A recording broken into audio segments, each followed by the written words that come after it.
Bienvenue dans Tuba. Je suis Géraldine Févra, consultante en stratégie et en organisation. Je t'aide à passer de sous-l'eau à CEO. Que tu sois freelance, solopreneur ou que tu veuilles le devenir, Tuba te fait plonger chaque semaine dans le monde de l'entrepreneuriat. Tous les mardis, retrouve un nouvel épisode où je pars à la rencontre d'entrepreneurs. Ici, tu trouveras des idées, des conseils, des outils pour ton business, pour t'aider à entreprendre de manière libre et pragmatique. En clair, pour faciliter ton entrepreneuriat. Bonne écoute! Aujourd'hui, je suis avec Margot. Bonjour à toi, comment ça va? Bonjour! Eh bien, ça va très bien et toi? Ça va super bien, merci, je suis ravie d'être avec toi aujourd'hui. Ravie d'être avec toi, notamment pour parler dans cette nouvelle saison de Tuba, de Fail, Mhm. parce que je me suis rendu compte en échangeant avec pas mal d'entrepreneurs qu'on voyait souvent la partie un peu fame et très jolie de l'entrepreneuriat, mais beaucoup moins celle qui est sous le tapis et qui pourtant prend pas mal de place dans nos têtes et dans nos vies. C'est vrai. Et donc l'idée, c'était dans cette saison de pouvoir aussi parler de ce qui tourne moins bien, ou en tout cas pas comme on avait prévu, avec différents invités et de pouvoir parfois se comparer aussi dans ce qui ne va pas Mhm. et se dire quand on est dans le mal, finalement il y en a d'autres qui ont été aussi dans des situations compliquées et ça les a pas empêchés de revivre ou de continuer à vivre après. C'est Donc ça.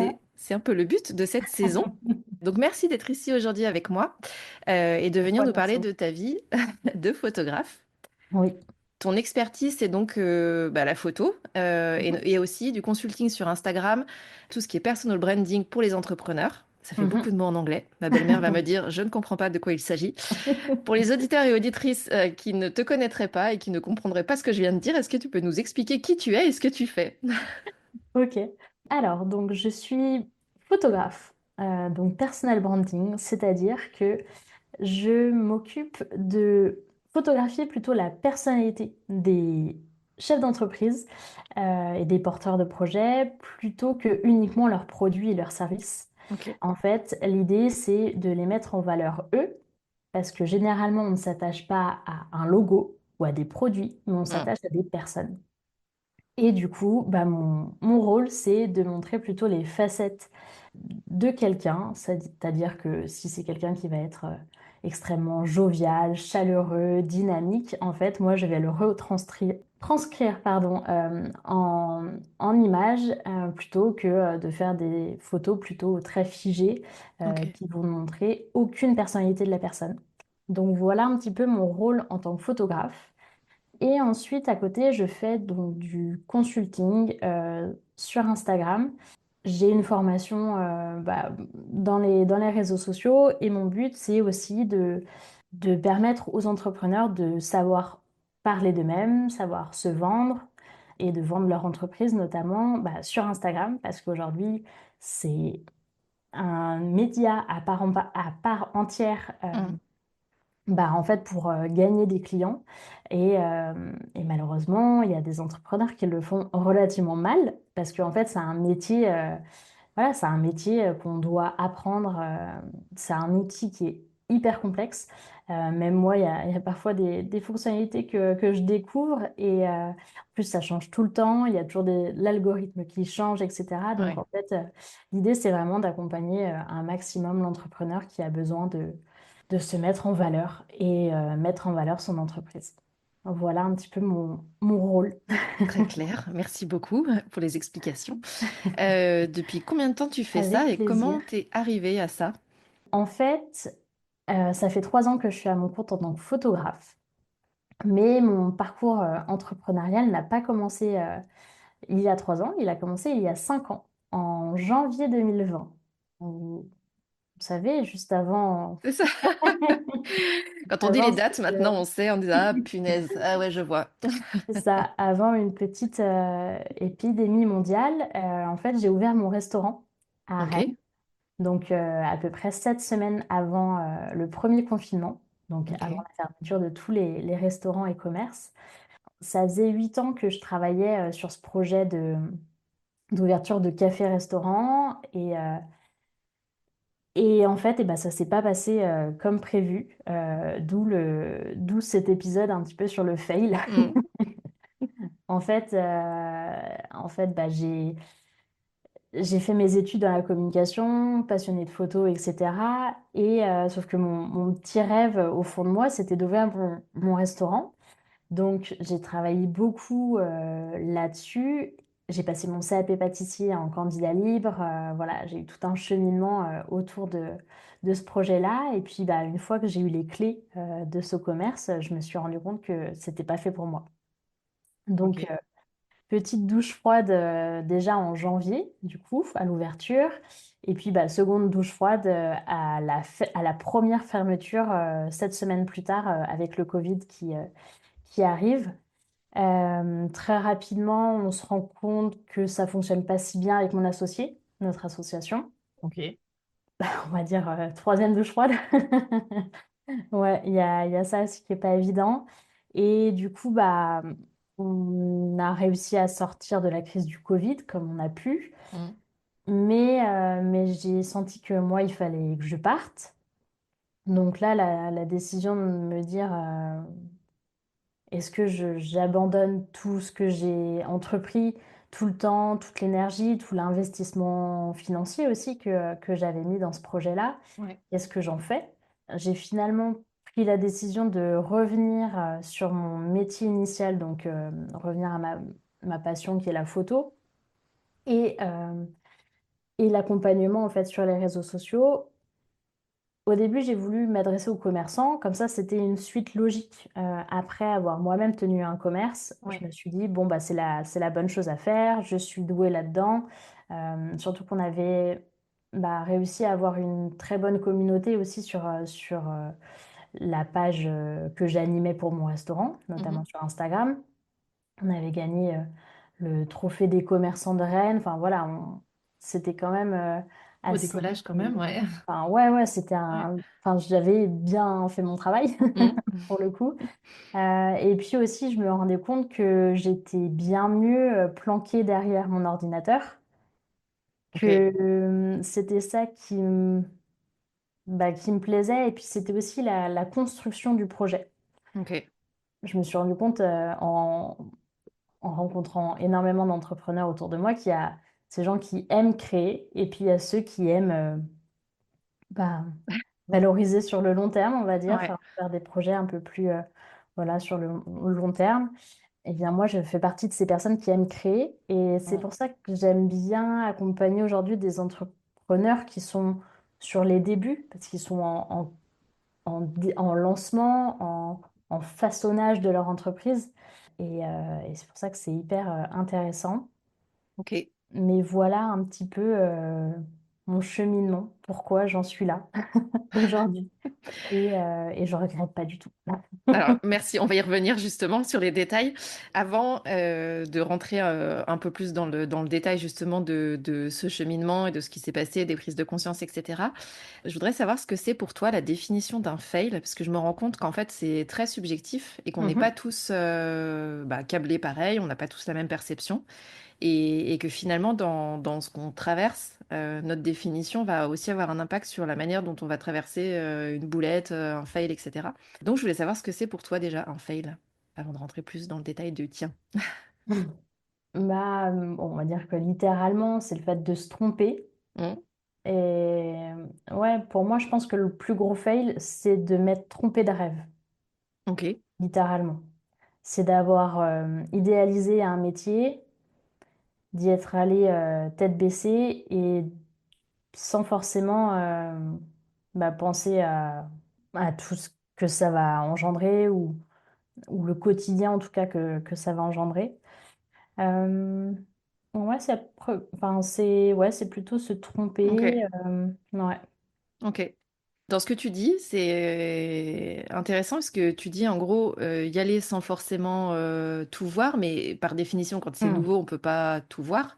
Non. Quand on l'a déjà fait, c'est plus facile de voir à 360 degrés parce que ben on sait en fait potentiellement ce qui existe ou pas. Mais quand c'est quelque chose de neuf, on peut pas, on peut imaginer, on peut projeter.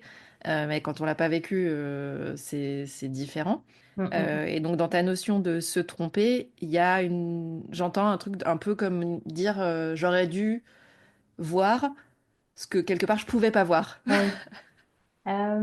Après, pu davantage être en immersion dans d'autres cafés-restaurants, par Ok, exemple. ok.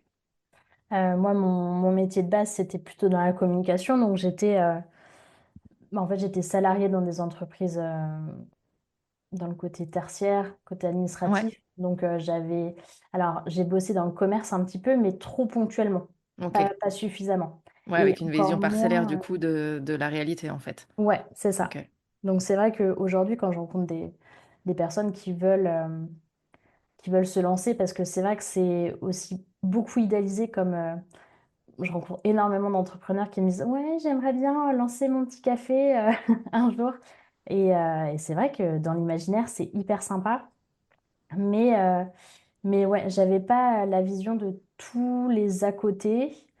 Ouais, ouais, Ok. après, je peux Bon, on détailler. va rentrer dans le détail aussi du cheminement et peut-être que tu vois Mm, ça. mm, Donc, ce que tu dis, c'est que, en effet, tu étais salarié, que c'est un rêve que tu avais depuis un moment.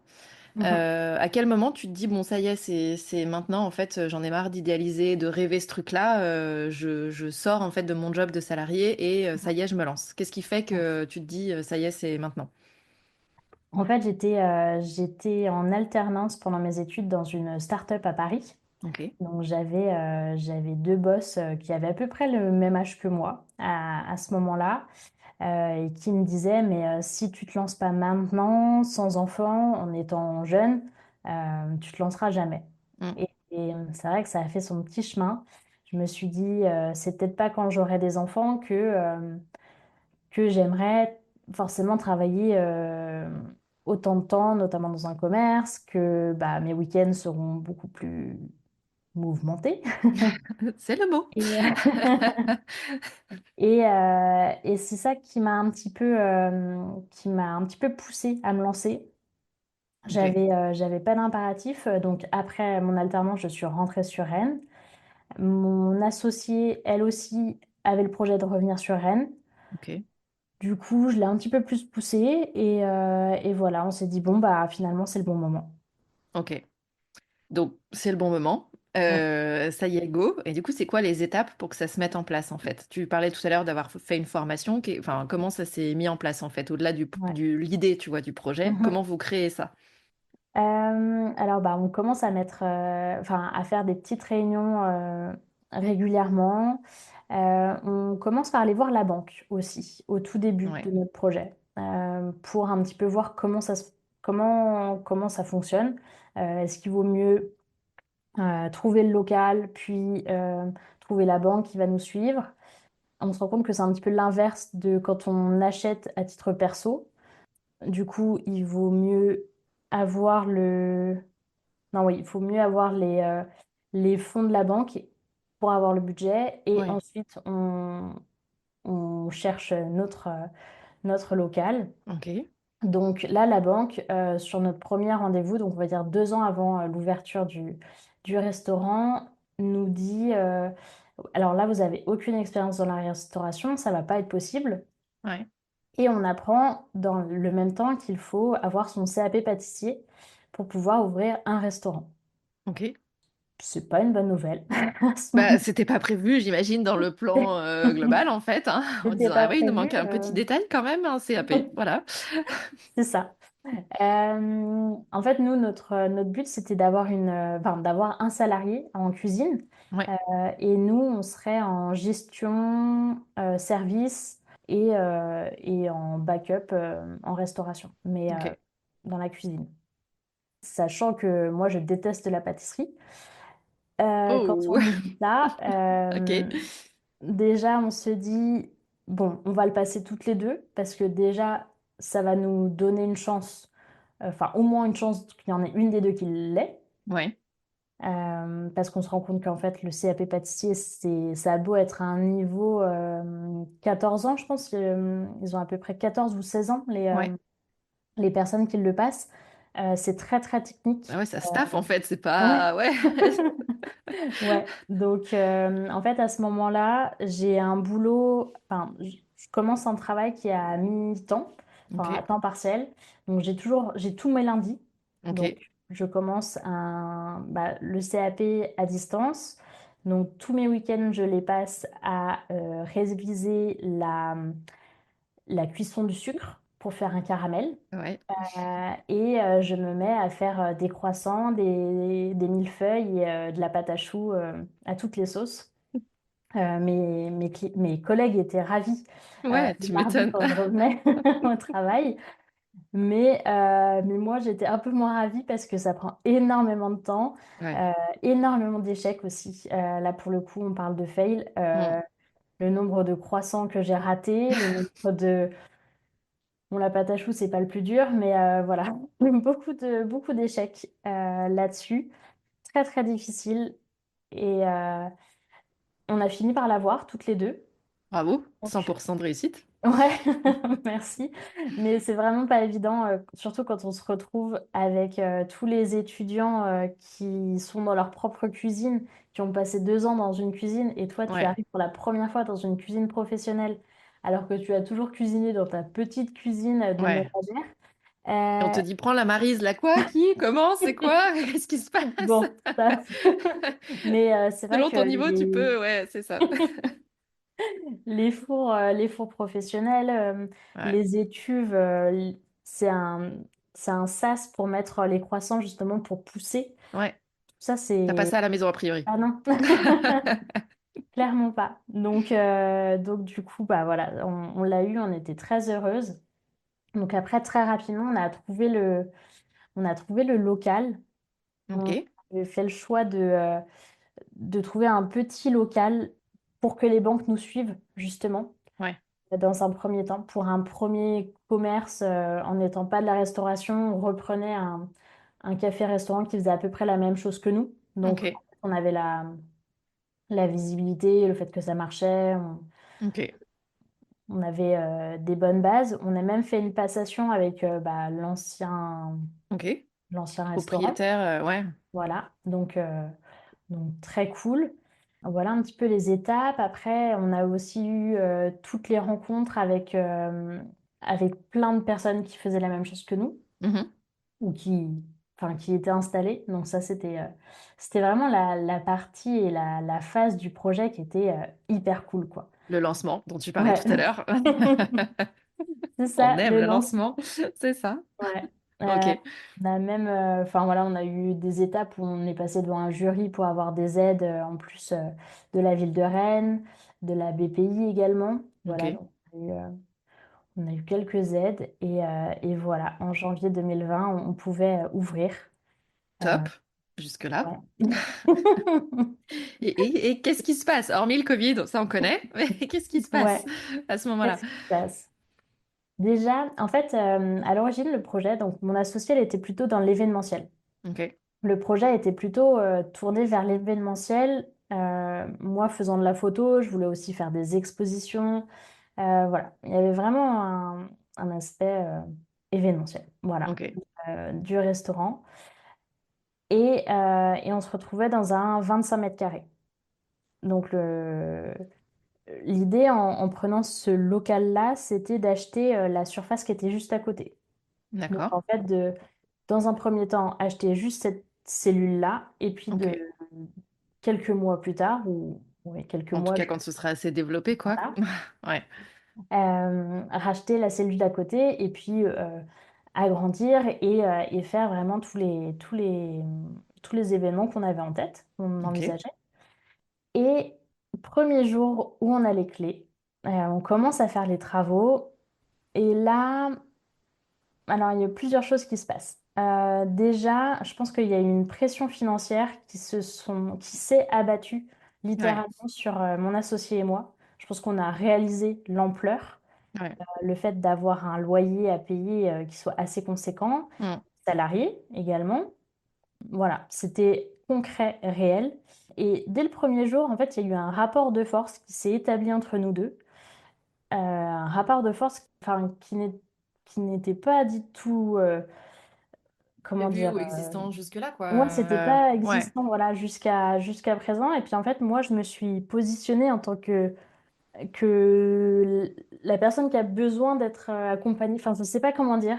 Ouais, en termes de posture, en fait, il y en a une Ouais, qui s'est mise en posture ouais, dirigeante, on va de dire. dirigeante, ouais, et une Et plus en mode moi, exécution, vas-y, dis-moi ce qu'il ouais, faut faire, c'est etc., ça, quoi. Ok. exactement. Ok. Ouais, c'est vraiment côté ouais, exécution. Et c'était un rapport de force que je détestais parce que j'ai toujours voulu être à mon compte. Voilà, il y a eu ça. Et puis dans le même temps, il y a eu des personnes qui ont visité le local d'à côté. Ok. Le premier jour vraiment des travaux. Et là, je me suis dit, waouh, ça se trouve, on va être coincé dans ces 25 mètres carrés et, et jamais ça n'évoluera en fait. Et Ouais. donc là, ça m'a fait encore plus peur de me sentir encore plus bah, enfin, emprisonnée voilà, Ouais. dans un local si petit pour trois personnes avec les clients, etc. Donc, bon, l'ouverture s'est lancée, ça s'est bien passé. Et puis, bah, le Covid est arrivé très rapidement. Mm. Mais en fait, dès les premières semaines, on sentait que ça se passait pas bien. En fait, on s'amusait pas avec mon associé. On Ouais. rigolait pas.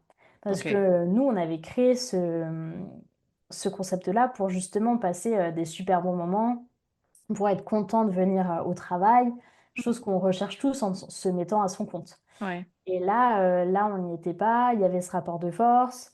Elle avait plus de connaissances sur la partie gestion que Ok. moi. Et donc forcément, bah, moi, je me sentais un petit peu en dessous. Donc, bon, ça fonctionnait pas. En plus, on n'était pas tellement raccord finalement sur nos ambitions. Elle adorait le côté petit. Elle voulait finalement Ok. plus s'agrandir. Elle voulait énormément travailler. On était ouvert 6 jours sur 7, de 8h à 18h en continu. Ouais. Euh, Moi, très rapidement après le Covid, j'ai dit, mais on va jamais tenir. On va Ouais. jamais tenir sur la durée si on continue comme ça, avec un jour de repos le mercredi, le jour où on fait la compta et les achats. Ouais, en plus, c'est pas repos, Pas genre tu possible. travailles pas, c'est repos, C'est juste c'est ça. fermé, quoi. Donc c'est pas tout à Mm. fait pareil. Ouais.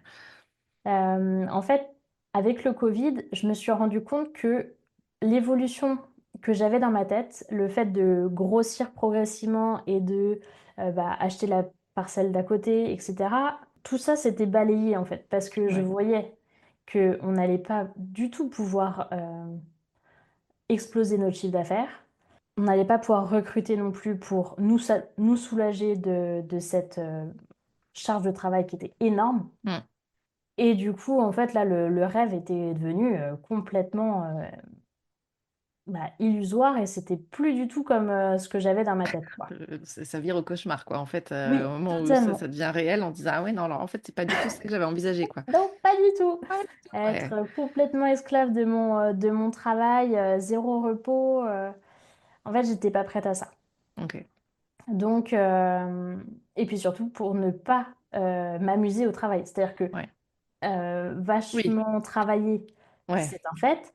Ne pas s'amuser avec la personne avec qui on crée ce projet-là, c'est autre chose. Ouais. Ouais, à la limite, le beaucoup travaillé, ça aurait pu passer si le C'est reste ça. était compensé Mm, et mm, que tu mm. sens que c'est solide, que la relation tient, voire se solidifie aussi, Oui. que tu es ensemble dans la Mm, difficulté, mm, etc. mm. Mais en l'occurrence, Oui, c'était pas le cas. Donc, quelque part, ça creuse un peu plus dans ce que tu dis. Le truc de non seulement c'est très loin de mon rêve, mais en plus, tout l'aspect émotionnel, affect, et pas Mm. du tout à l'attendu non plus, quoi. C'est ça. Mm.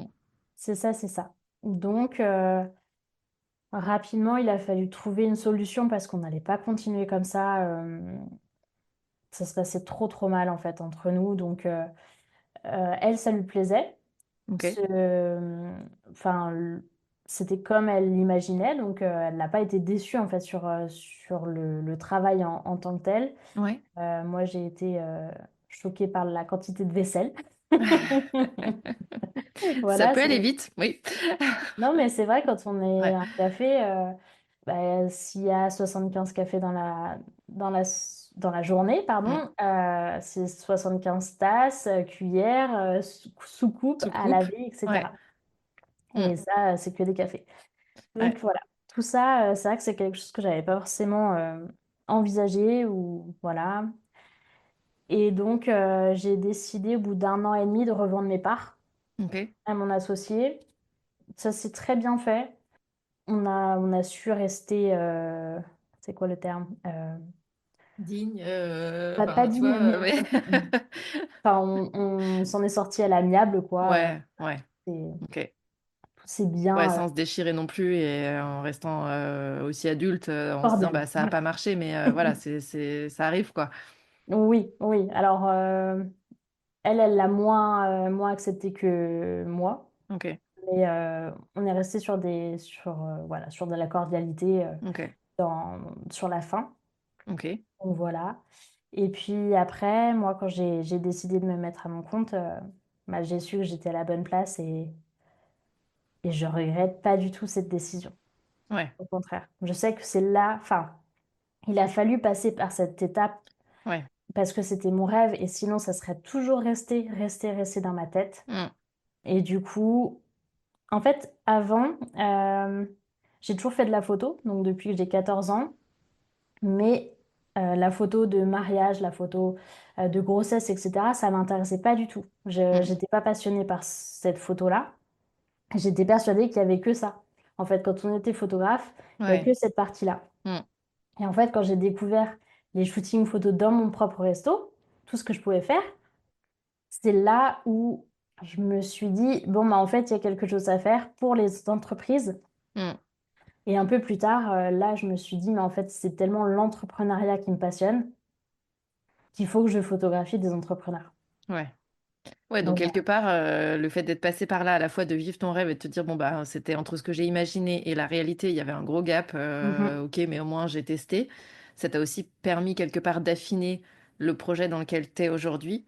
Parce que, voilà, c'est ce que tu dis. Tu te dis, j'ai découvert d'autres facettes quelque part de la photo mhm, et c'est ce que tu crées et que tu développes aujourd'hui aussi. totalement. Donc, le fameux fail qui sert à qu'est-ce qui se passe après? Ou quand on est dedans, Et- on voit pas trop à quoi ça va servir, à part se prendre des portes dans la tronche, mais potentiellement après, une fois que ça se pose un peu et qu'on arrive à prendre du recul dessus aussi, de se dire, ben, finalement, Mhm, ça me permet de d'utiliser ou de voir notamment la photo pour toi différemment et d'entreprendre, mais déjà seul, pas mhm. en étant associé. Oui. Et en adaptant aussi à la manière dont toi tu vois les choses et tu as envie de montrer les entrepreneurs aussi. Mm. Ouais, totalement. Très clair. Si tu devais refaire, ou si c'était à refaire, est-ce que tu referais la même chose?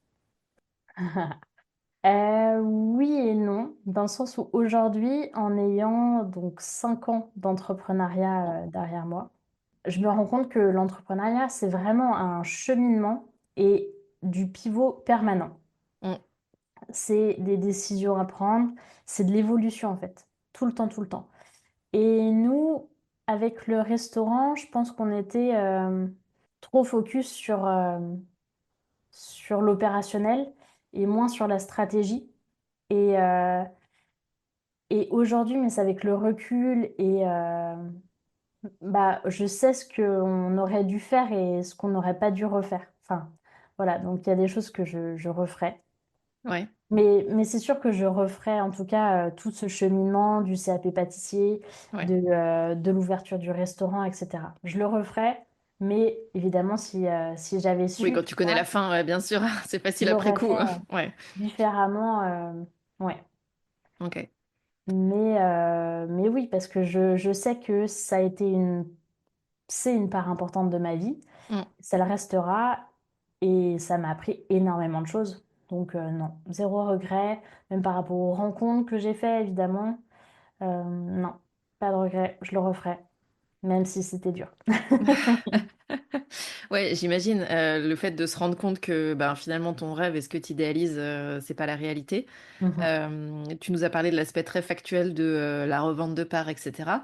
Toi, ton cheminement, au-delà de te dire ça se passe pas du tout comme j'avais prévu, enfin, c'est quoi les étapes par lesquelles t'es passé en fait? Étape très difficile. Ouais, Très difficile parce que donc en 2020, il y a une refermeture en octobre des commerces qui a duré jusqu'à, je sais même plus quelle période, peut-être jusqu'à mai. ouais, D'octobre à mai 2021, c'était fermé. Et en fait, la veille de la refermeture, je me sépare de mon couple. Donc là, je me retrouve dans un monde un petit peu parallèle où à la fois ma vie perso et ma vie pro, enfin, il n'y a rien qui va. Ouais, Et en plus, on est confiné. ouais. Du coup, j'ai eu un long moment aussi d'introspection. C'est-à-dire Mm. que j'ai pu... Il y avait de l'espace pour ça, c'est malgré ça. tout, mais ouais. Mais en fait, c'était hyper bénéfique. Enfin, oui, oui, de l'espace, littéralement, pour prendre soin de moi. Et donc, là, c'est beaucoup, beaucoup de réflexion, de savoir qu'est-ce que je vais faire de ma vie. Mm. Je prends la décision assez tard parce que dans ma famille, on me l'évoquait, l'idée de partir. Mais moi, je refusais l'idée, en fait. Ok.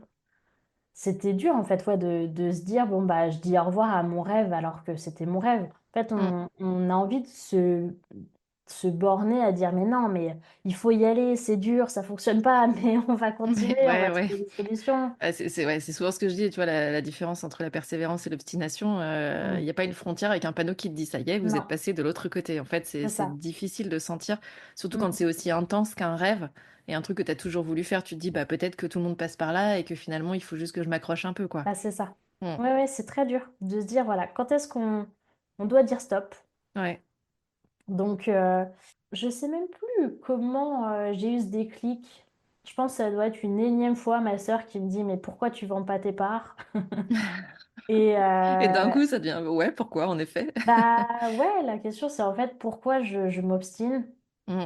Je reste dans un métier qui me plaît pas, avec une personne qui me plaît pas non plus. Ouais, Combien de temps ça va durer en fait? Enfin, ouais, et du coup, bah, je prends cette décision du jour au lendemain. Donc il a fallu l'annoncer à mon associé.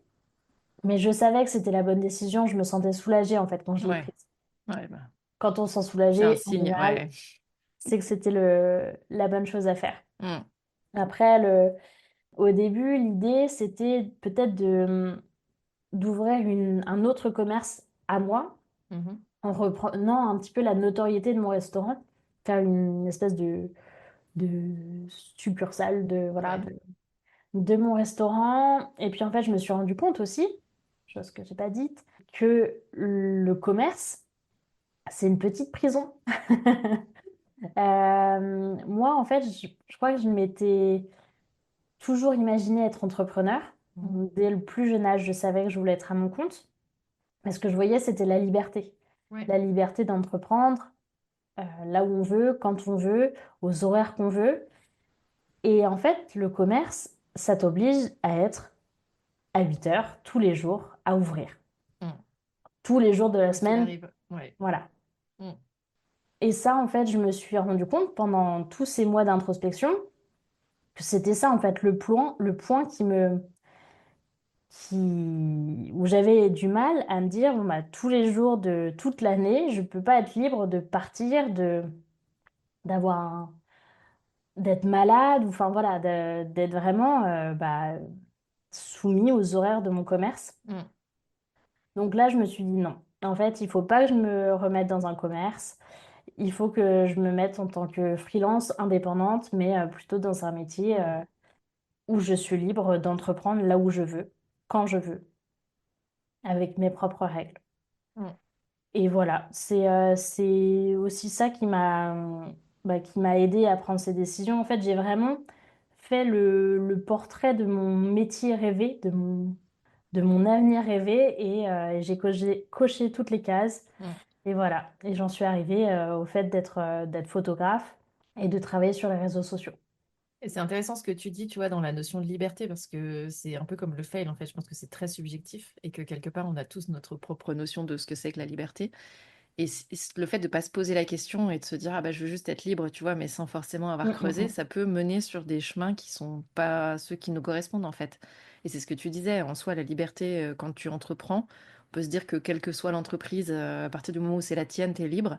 Mhm. Et en fait, non, il y a selon certains produits ou certains services que tu vends, bah, il y a des contraintes. Et j'ai beaucoup entendu quelque part être à son compte, c'est avoir la liberté de choisir ses contraintes. Et pour moi, c'est vraiment ça. C'est-à-dire que c'est pas se dire il n'y a aucune contrainte. Mhm. Souvent, on part de quelque part où on a trop de contraintes en se disant je veux plus ces contraintes-là, donc je vais me mettre à mon compte pour être libre. Et c'est ça qu'on entend Mhm. par liberté. Oui. Mais il y a aussi des contraintes de l'autre côté, hein, spoiler alerte. Mhm. Euh, c'est juste, parfois on n'en a pas conscience et comme toi, il faut les vivre aussi pour se dire, ah ben non, cette contrainte-là, en fait, pour moi, c'est pas possible. C'est un no-go total, donc je veux pas vivre ça. Mhm. Mais il y en a. Le tout, c'est de se dire quelles sont les contraintes qui sont OK pour moi et avec lesquelles je suis alignée de vivre. Et puis celles pour lesquelles c'est juste pas possible, en fait. Et je pense que c'est Mhm. important de se poser ces questions-là. Et c'est ce que tu disais, de re-questionner aussi régulièrement, parce que c'est pas parce qu'on crée sa boîte et qu'on se pose la question potentiellement de quelles sont les contraintes que j'ai envie de vivre aujourd'hui, que ça va être les mêmes sur les 15 prochaines années. Mhm. Et heureusement que non. Je pense notamment aux gens qui ont des enfants et qui ont en tête la liberté de pouvoir s'occuper des enfants, etc. Bah, quand ils grandissent, potentiellement, c'est aussi re-questionner. Donc, Mhm. c'est se C'est vrai. reposer la question des contraintes horaires, de où est-ce que je travaille, quand je travaille, etc. Et je trouve que c'est flagrant dans ce que toi, tu as expliqué, cette notion de se dire, bah, finalement, comme tu as eu de l'espace pour réfléchir à, mais en fait, c'était quoi ton vrai besoin de liberté? En l'occurrence, les horaires, c'était pas compatible avec ton besoin de liberté. Mhm. Tout à fait. Donc, je trouve ça super intéressant. Au-delà du temps, de l'espace que tu as eu sur la réflexion, est-ce qu'il y a des ressources qui t'ont aidé? Je sais pas, des livres, des gens, des podcasts, quelque chose qui t'a aidé pour cheminer à ce moment-là? Là, comme ça, euh, je pense que c'est à peu près à ce moment-là où j'ai commencé à écouter le podcast de Pauline Léniaud. Oui, Euh, Ça s'appelle Le Podcast ou Le Gratin, enfin voilà. oui. Donc c'est vrai que c'est un petit peu à ce moment-là où les podcasts ont commencé à émerger un petit peu en France aussi. Mm. Euh, et sinon, je dirais que c'est une chanson Ok. de Ben Mazué qui est Marche. Mm. Et en fait, je crois que j'écoutais un petit peu cette chanson en boucle et en fait le fait de marcher, vraiment beaucoup, beaucoup, beaucoup marcher pendant cette période-là m'a beaucoup aidé à évacuer en fait bah, à la fois mon pro et mon perso. Et c'est ça qui m'a vraiment enfin, permis de reconnecter un petit peu tous les éléments et à repositionner toutes les choses dont j'avais besoin, ce que je voulais même pour mon couple futur, enfin pour ma prochaine relation. Enfin, voilà, j'ai vraiment reposé tout, j'ai un petit peu voyagé, enfin voyagé en plein Covid. Voilà, on va dire que je suis partie quelques jours à Lisbonne. Ça m'a permis aussi toute seule de me recentrer, Ouais, littéralement. ouais. Euh, j'ai écrit aussi beaucoup, donc en Mhm. fait, c'était pas tant l'extérieur qui m'a aidée, mais là, c'est plus me recentrer sur moi-même. Ouais. Ça m'a énormément apporté. Et heureusement que j'avais ce temps-là. Mm. Vraiment, ça m'a vraiment beaucoup aidé. Mm. Mais en soi, on peut être aussi sa propre ressource, y compris dans ces moments-là, en fait. Et ça a l'air très vrai pour toi. Parfois, on va avoir tendance à se dire, moi, je suis dans le mal et c'est forcément à l'extérieur que je vais trouver la solution. Mais parfois, dans le process, le fait d'avoir du temps ou de prendre du temps pour creuser, pour essayer de se questionner soi, marcher, etc. Enfin, bref, plein de choses, mais de se recentrer sur soi, c'est aussi aidant. Et c'est pas forcément Mhm. l'extérieur qui va nous sauver, entre guillemets. Euh, C'est vrai. Après, à contrario, l'année dernière, dans mon entreprise, ça n'allait pas trop. Enfin, même moi, je sortais de mon postpartum. Enfin, voilà, j'ai eu un bébé entre-temps. mm, Reboutiquer tout ça avec son entreprise, c'est un petit peu compliqué. Euh, des, des problèmes en termes de clients et tout ça. Et en fait, je me suis fait coacher, pour le coup, ouais, plutôt pour mon mindset. mm, Et là, pour le coup, ça m'a vraiment aidé ouais. aussi. Donc, c'était Ouais, pas ça mal. dépend des moments aussi, je pense. Ouais. Et aussi parce que probablement, tu avais déjà fait une partie du taf avant. Et je pense qu'il y a une question de cycle aussi. Il y a des moments où on Mhm. a besoin d'être seul et Oui. de creuser sur finalement qu'est-ce que je veux moi là maintenant. Et des moments où en effet, mon propos, c'était pas de dire de pas aller chercher à l'extérieur, hein, mais c'était Mhm. juste de dire Oui, oui. dans ton parcours à toi, il se trouve que c'était le Covid, qu'il y avait du temps pour être seul et réfléchir et que parfois, c'est aussi très bien, en fait, et ça peut aussi faire partie encore une fois, de la solution, ou en tout cas du Mhm. cheminement. parfois pas seul et enfin, ça suffira pas forcément ou ce sera une bonne première étape pour après aller chercher d'autres ressources extérieures. En effet, comme du coaching, des thérapies, enfin bref, il peut y en avoir Ouais. plein. Mais c'est intéressant aussi d'avoir cette idée de mix et de se dire que selon les moments et selon ce par quoi on passe, bah, il y a différentes ressources et on a le droit de les varier aussi. Tout à fait. Qu'est-ce que tu dirais à quelqu'un qui s'apprête à commettre le même fail que toi? Euh, Déjà, mon premier conseil, c'est de tester au maximum le métier dans lequel tu t'apprêtes à te lancer, au Ouais. maximum. Et pas tellement, enfin, pas que avoir des témoignages, mais vraiment faire, Vivre, ouais. vivre l'expérience. Genre immersion. T'as dit Vraiment, immersion tout à l'heure, c'est voilà, être dedans. C'est pas qu'on te raconte, totalement. c'est... Ouais, ok. Ouais, ouais, ouais. Parce qu'en fait, il y a personne d'autre que toi qui saura si ça te plaît ou pas. Ouais. C'est-à-dire qu'on peut tomber sur des passionnés qui ont ouvert voilà, leur café quelque part. Ça va être génial, même s'ils vont nous parler de contraintes, etc. Ce ne sera Mm. pas les mêmes contraintes que toi, tu vas vivre, que Ouais, lui, tout à il fait. va ressentir, en fait. Mm. Comme on disait tout à l'heure, chaque contrainte est propre et hyper subjective. Ouais. Du coup, il faut vraiment que tu vives toi-même l'expérience dans le même commerce ou voilà, dans la même expérience que tu t'apprêtes à lancer. Et aussi, si c'est avec un associé ou une associée, plutôt enfin, travailler avec cette personne-là aussi. Après, l'association, malheureusement, tu pourras jamais le savoir en avance. Ouais. Parce que nous, pendant 8 ans où on a travaillé sur le projet, ça se passait hyper bien, malgré les coups durs pendant le CAP pâtissier et les phases avant l'ouverture qui étaient aussi pas toujours faciles. Mhm. Mais en fait, tant qu'on n'a pas vraiment le poids de l'entreprise, Ouais, bien sûr. Mm. euh, je enfin, c'est là où vraiment le caractère ou la personnalité et puis les peurs aussi de l'autre. Ouais, bien sûr. Ressortent. C'est ça. Les peurs qui vont rejaillir, en fait, ça, c'est quelque chose qu'on ne peut pas du tout anticiper. Mm. Du coup, bah, tu ne sauras jamais si c'est la bonne personne, mais il faut tester. Et Il y a qu'en puis, faisant que tu sauras, oui. voilà. Mais au moins essayer de travailler avec cette personne dans des conditions un peu compliquées. Mm. Euh, avec pas mal de proximité. Par exemple, si c'est un commerce, voilà, dans des conditions difficiles, essayer de travailler avec elle dans des conditions difficiles Mm. et voir si ça match ou pas. Ouais. Voilà. Parfait. Merci pour ces conseils. Toi qui nous écoutes, tu peux retrouver tous les liens pour joindre Margot sous la description de cet épisode et aussi les ressources, y compris Ben Mazué, que j'adore. Si tu as aimé l'épisode d'aujourd'hui et que tu penses que ça peut aider ou inspirer quelqu'un, partage ça autour de toi, que ce soit en story, sur LinkedIn, au prochain apéro avec tes voisins, où tu veux, bref, partage. Si toi aussi tu as connu un fail et que tu veux venir le partager dans Tuba, tu peux postuler dans la description de cet épisode. Merci beaucoup Margot d'être venue partager ton expérience dans Tuba.